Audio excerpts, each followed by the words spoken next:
apa prosiding pendakwaan di Mahkamah Syariah. Tuan Yang di-Pertua, mohon penjelasan ada Pak Menteri. Tan Sri Speaker,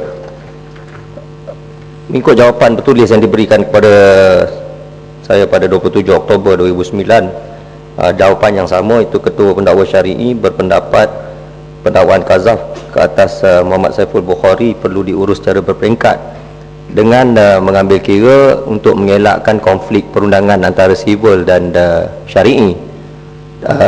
Ini secara efektif meletakkan pendakwaan syari'i ke bawah, sedangkan atas usaha dan perjuangan almarhum Tan Sri Profesor Ahmad Ibrahim lahirlah artikel 1211A yang hari ini telah pun diberi pengiktirafan jelas oleh Mahkamah Persekutuan sendiri dalam kes Azlina Jailani bahawa kedua-dua mahkamah mempunyai bidang kuasa yang sama.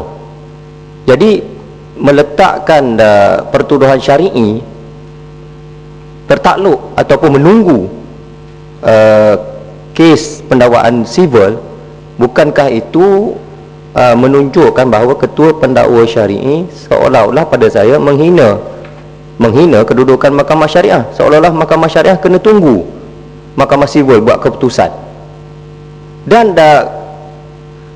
Yang Amat Menteri sendiri sebagai seorang yang arif dalam bidang perundangan agama Islam ni, pendakwaan qazaf dengan pendakwaan Seksyen 377B Kanun Keseksaan dia berbeza dari segi pendakwaan, dari segi keperluan saksi, dari segi standard bukti, dia berbeza sama sekali.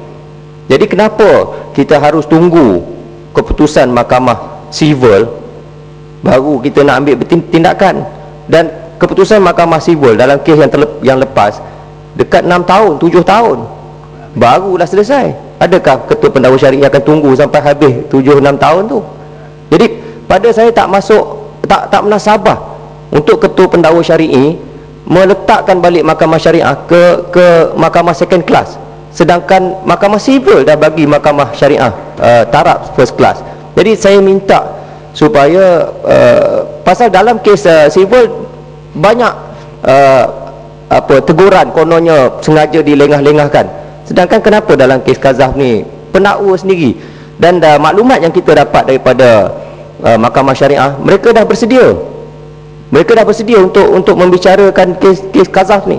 Jadi saya tak nampak rasional keputusan Ketua Pendakwa Syari'i ini yang pada saya memberi gambaran mentaliti kelas kedua. Dan orang macam ni tak layak duduk di situ. Kalau dia tak berani nak membawa pendakwaan ni, kena tunggu Mahkamah Sivil, saya ingat dia tak layak untuk duduk di jawatan itu. Jadi saya mohon daripada Yang Amat Menteri supaya mengarahkan Ketua Pendakwa Syari'i ini meneruskan nampak macam saudara Saiful ni pun dia tak sabar-sabar nak pergi mahkamah. Jadi kita teruskanlah yang mana kita boleh teruskan. Jadi saya mohon penjelasan daripada Yang Amat Menteri. Terima kasih kepada Kulim Bandar Baru Yang berhormat Tan Sri Yang di-Pertua. Saya suka menjelaskan bahawa sebagaimana yang Kulim Bandar Baru sebutkan sebentar tadi, bahawa kedua-dua mahkamah ini sama ada Mahkamah Sivil dan juga Mahkamah Syariah mengambil tempat kedudukan yang sama. Dan sebagaimana yang maklumat yang didapati oleh Kulim Bandar Baru daripada Mahkamah Syariah, kata mereka telah pun bersiap sedia. Saya bersetuju amat daripada pandangan yang telah disebutkan. Tetapi sebagaimana yang saya katakan tadi, walaupun mungkin barangkali dalam kes ini ada saksi-saksi yang berbeza, tetapi dalam masa yang sama perlu wajar amat kita memahami bahawa saksi dan juga yang menuduh dan yang kena tuduh adalah orang yang sama yang sedang dibicarakan di Mahkamah Sivil. Oleh kerana pada kedudukan ini bukan soal kelas kedua ataupun mentaliti pada kelas yang kedua, tetapi oleh kerana yang mengambil tempat lebih awal pendakwaan di Mahkamah Sivil, maka oleh yang demikian pendakwa syar'i mengambil ketetapan, kebijaksanaan berdasarkan peruntukan yang telah saya sebutkan sebentar lagi tadi. Dan kalau boleh saya ulangkan sekali lagi bahawa dia telah menggunakan di bawah subsection 58 Akta 505/1993 oleh Persekutuan kuasa budi bicara Ketua Pendakwa Syar'i untuk memula dan menjalankan prosiding pendakwaan, dan beliau merasakan bahawa di atas kepentingan maka dua-dua mahkamah supaya tidak berlaku konflik dengan izin di antara mahkamah syariah dan juga mahkamah sibil, kerana yang tertuduh, yang kena tuduh juga adalah orang yang sama yang akan terpaksa bertukar di antara dua mahkamah. Tan Sri.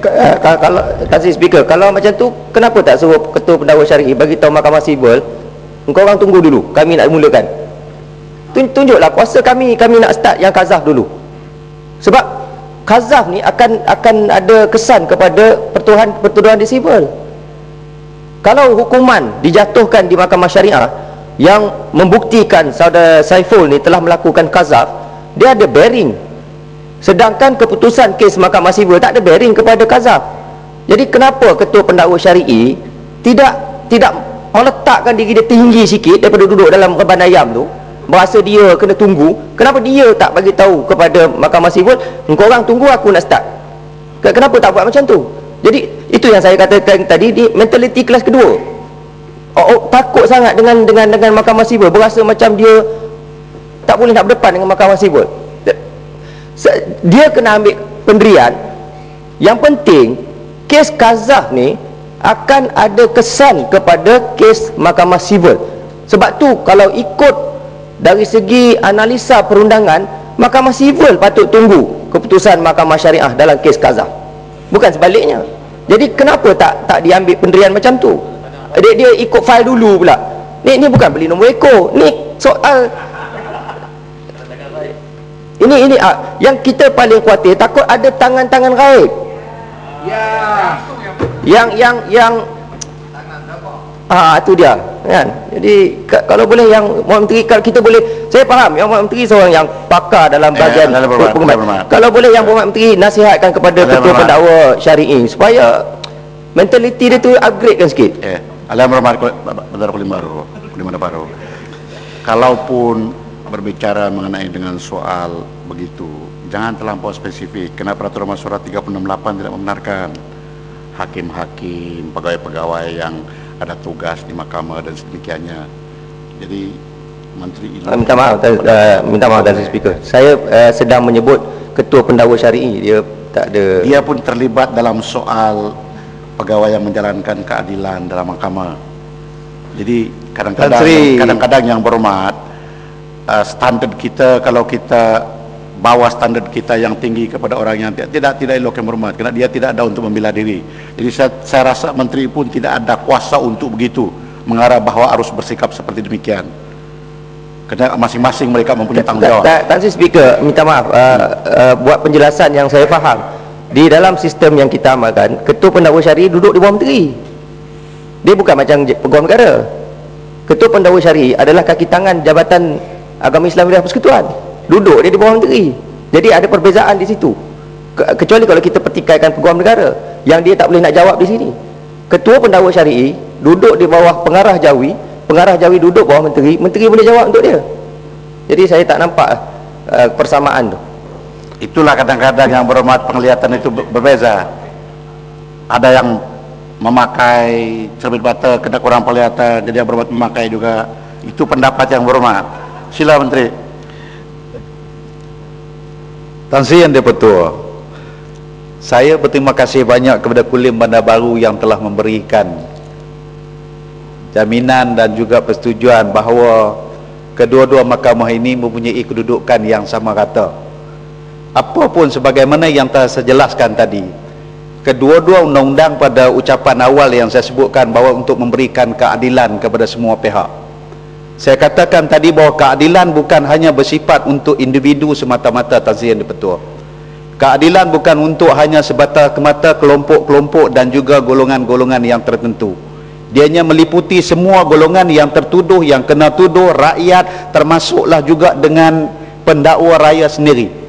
Pendakwa raya telah menggunakan peruntukan yang telah diberikan kepada pihak pendakwa raya, maka itu juga termasuk dalam hal yang kita sebutkan dengan keadilan. Maka sebab yang demikian, saya melihat oleh kerana yang menambil tempat proses untuk pelaksanaan undang-undang ini berjalan terlebih awal, iaitulah Mahkamah Sibil, maka Mahkamah Sibil telah melaksanakan tugas, dan sebab itu pihak pendakwa raya telah mengambil kebijaksanaan untuk tujuan pendakwaan ini akan berjalan kemudian supaya tidak ada berlaku konflik di antara kedua-dua mahkamah. Tan Sri yang di-Pertua.